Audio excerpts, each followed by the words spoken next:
Hello, everyone. My name is Amol Nirgudkar. I'm the CEO of Patient Prism, and I'm here with the amazing Gina Bruzzichesi, Thank you. who is the new Chief Operating Officer. She's no longer new; it's been 15 months in the It role has, yeah. of Aspen Dental, now the Aspen Group. Yes, that's right. And Tag.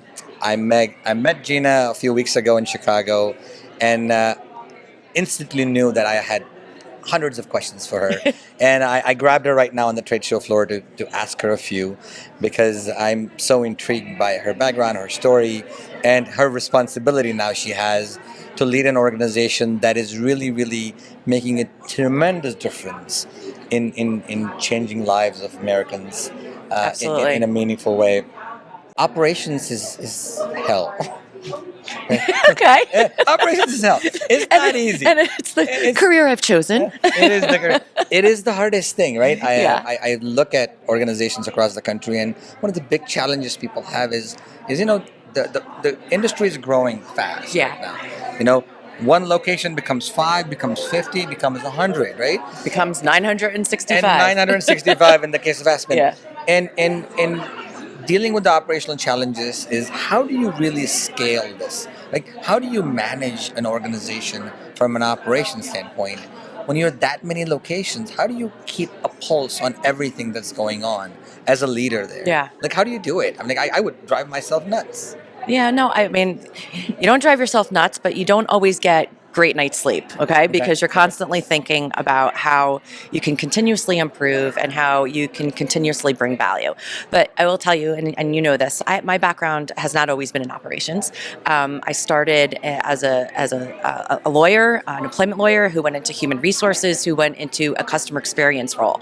And that's all about people. I think that if you continuously focus on just that, right? If you continuously focus on the fact that this is about changing patient lives and bringing access to care to patients who have not had that access before. Right. And if you're doing it with people who are motivated, it's about culture, right? They're motivated if they see the vision, if they are acting as one. We have a thing at Aspen where we're like, we are Aspen One. We all work together for the same purpose, the common purpose of bringing access to care and changing more lives and bringing more smiles on more people's faces. So I think that it's all about focusing on that first, and then the rest comes naturally. But I will say, too, that as a leader, my expectation for the leaders that work with me is that they're going to continuously develop their people.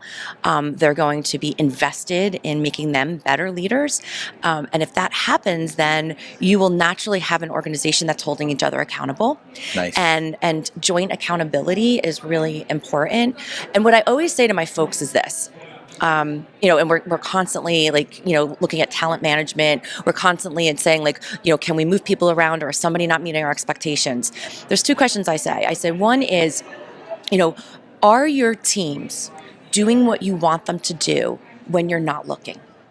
Right? When you're not, and especially as we're scaling like this, right? That's Right. where it's really important, because one of my regional managers will have 6 to 10 locations. So you can't be in that location 100%. more than probably twice a month. Correct. So are they doing what you need them to do when you're not looking, when you're not there? Right. And if you can't positively answer that question, then you have more work to do on making sure that you are creating the accountability and the operating procedures and the processes that will enable that to happen. That's the first question I ask. And the second question I say is, think of your best direct report. So if I'm talking to my directors, they each have 5 regional managers. If I'm talking to the regional managers, they probably have, again, 6 to 10 office managers. Think of your best one. And then think of the location that is performing the worst. If you had your best leader in the location that was performing the worst, what would happen to that location? 9 times out of 10, they look at you and they say, it probably wouldn't be my worst location anymore. Correct. And if that's the case, then you have the wrong leader leading that location. And so you have to keep reminding yourself that strong leadership is the key to success. How do you deal with your subordinates making mistakes?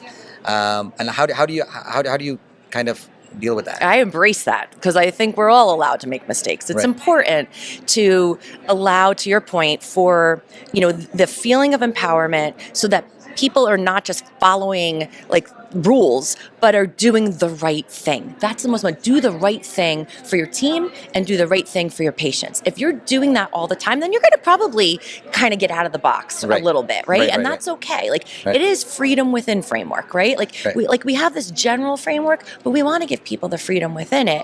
And as long as they are like working in that direction toward that goal, then empowerment is great, and then you're going to get the right results. Now, they're not always going to be the same results, and they're not always going to be the same means to the end, but that's okay.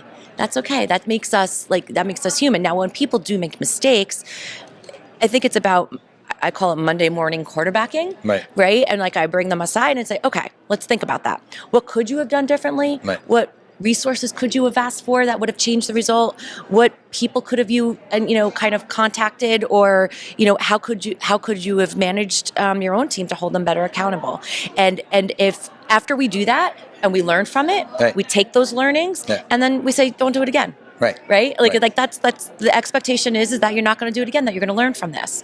And that's how you help people, I mean, if they do it like 3 or 4 times and I'm like, okay, well, maybe this is not working. This is not the right thing. But you're allowed 1 or 2 mistakes for sure. Sometimes you are the right person in the wrong job. Yeah. Right. Yeah. Maybe they just need to do something different. Right. And I've done that a lot too. Like, I talk about the career ladder not being just a ladder, that is really like a jungle gym, right? Like you're kind of like moving across the jungle gym sometimes to get to the top, which means that it's okay to move people into different roles. But what I would say is that should be the anomaly and not the norm.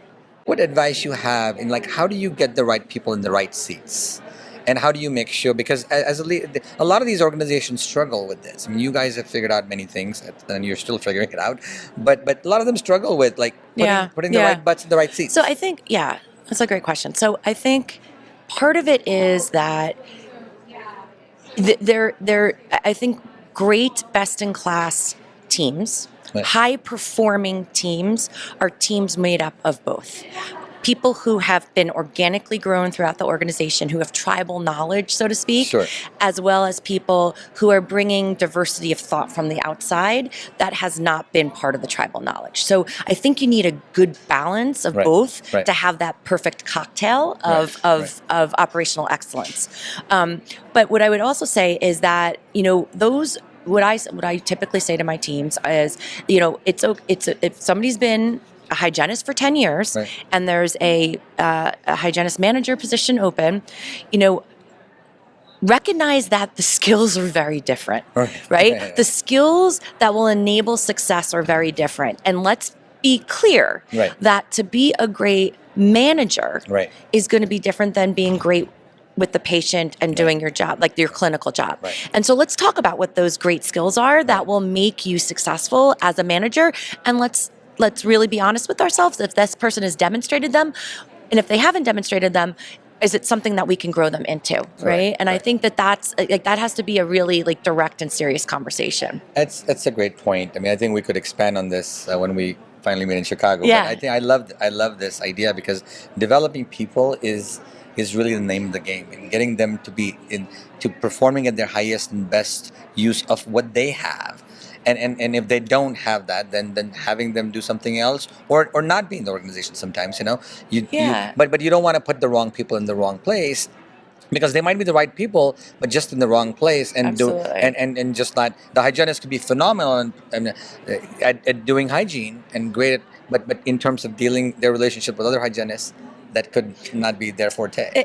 Right, and then it could be like where they excel, right? And so there's so many success stories. Where like the head of our field operations is somebody who started with the company as a hygienist, and she is now the SVP of operations. So there are some wonderful success stories out there, but it's not for everybody, and you just have to recognize and be honest with yourself as to when it's going to work. The question I have next for you is really about aligning the goals of the organization, operational, financial goals of the organizations, with the clinical folks. Because what I've learned being in dentistry for a while is that clinicians are not often inspired by financial rewards. Clinicians want to be good clinicians. Hygienists want to be a good hygienist. A dentist wants to be a good dentist. They want to really perform at the highest levels. And sometimes in an organization which, especially the DSO industry has been told like, oh my God, they're focused on EBITDA, they're focused on revenue and P&Ls and all that stuff, and how do you marry that? Like you don't want to tell doctors what to do. Obviously, that's not what the DSO industry is all about. You want to have them be the best dentist they can be and provide them support, and that's what Aspen has done really well with the great investment in the support center and the clinical training center. But how do you get them confident and understanding that here's the how do you tie that? Like, there's a gap between operations and clinical somewhere. Yeah. And how do you And marry financials, that? yeah. And the financial gap. Yeah, absolutely. So dentists, when they graduate, we all know they don't take a class on how, like, necessarily how to be a great leader, Right. or like the CEO of their office, Right. and they also don't typically take a class on financials, right? And Correct. so that, like, we believe it's our job to help them with that, right? And it's, that's why they're coming to a DSO in the first place, is because we could provide the education that would not necessarily happen elsewhere. So, we do that. We from the very beginning, we make sure that they have the appropriate opportunity and exposure to leadership classes, okay, so that they start to understand and they feel comfortable with holding people accountable, and with managing performance, and with, like, helping their office have a great culture, because Right. that's really important. Right. It starts with the people, right? And that's the other point, is that we never go too far from what our one, kind of purpose is, and our one goal, which is about the patients, right? Absolutely. And delivering the care to patients. And if you always bring it back to that, then you're not going to go far, right? Is how do we give access to care to more people who deserve it and need it?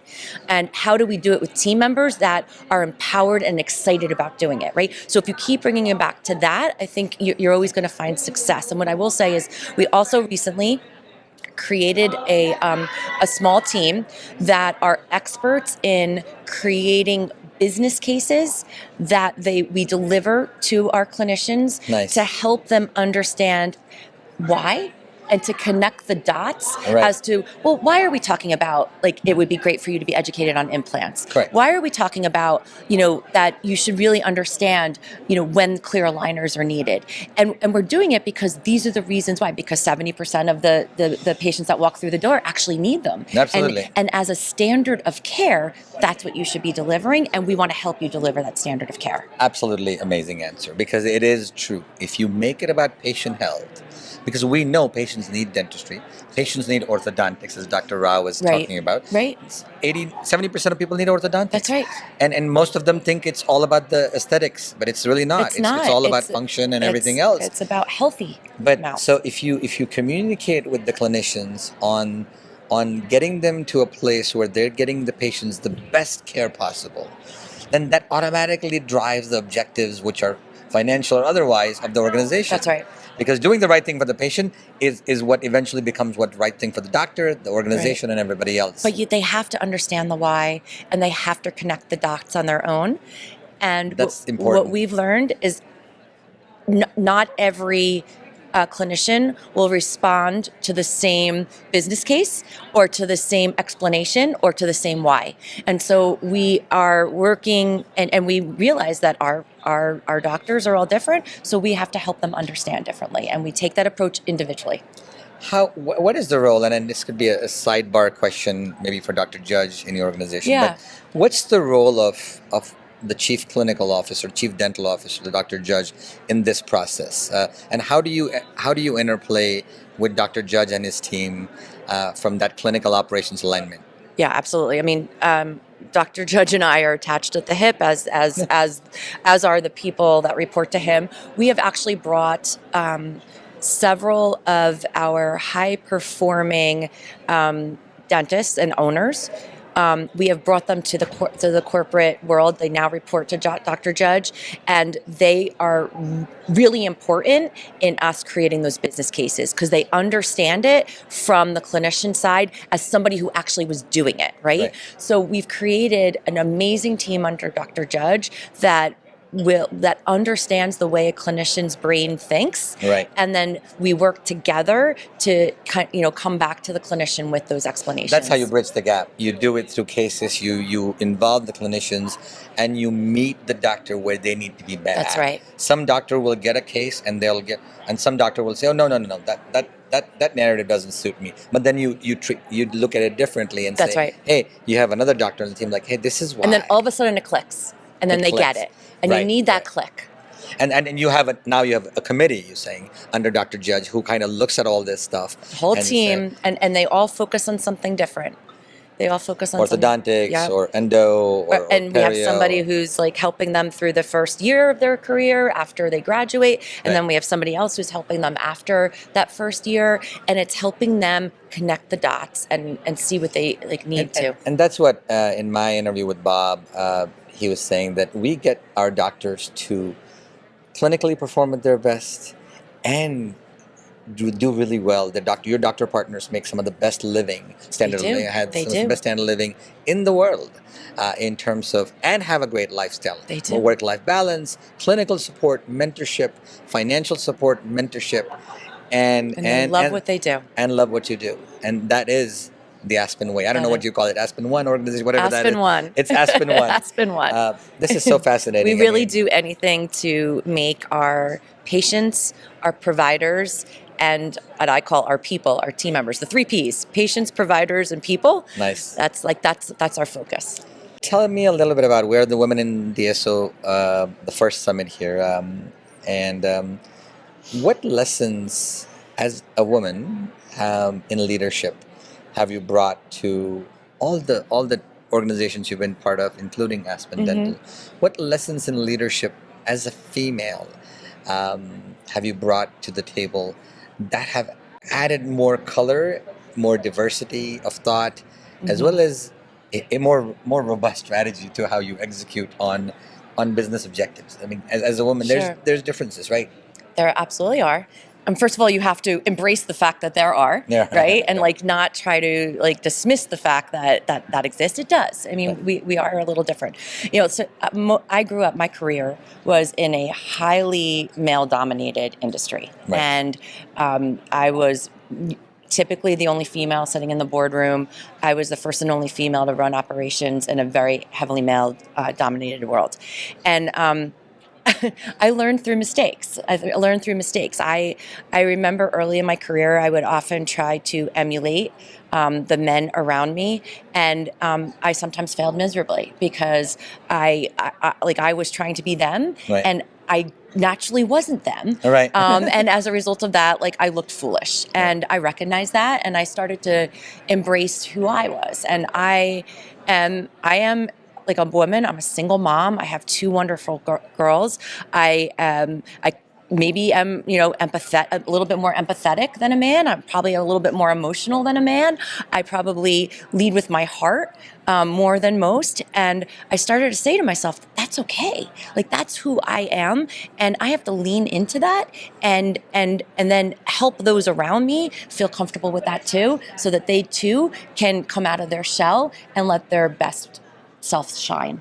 How do you lean into that and still be firm and be respected?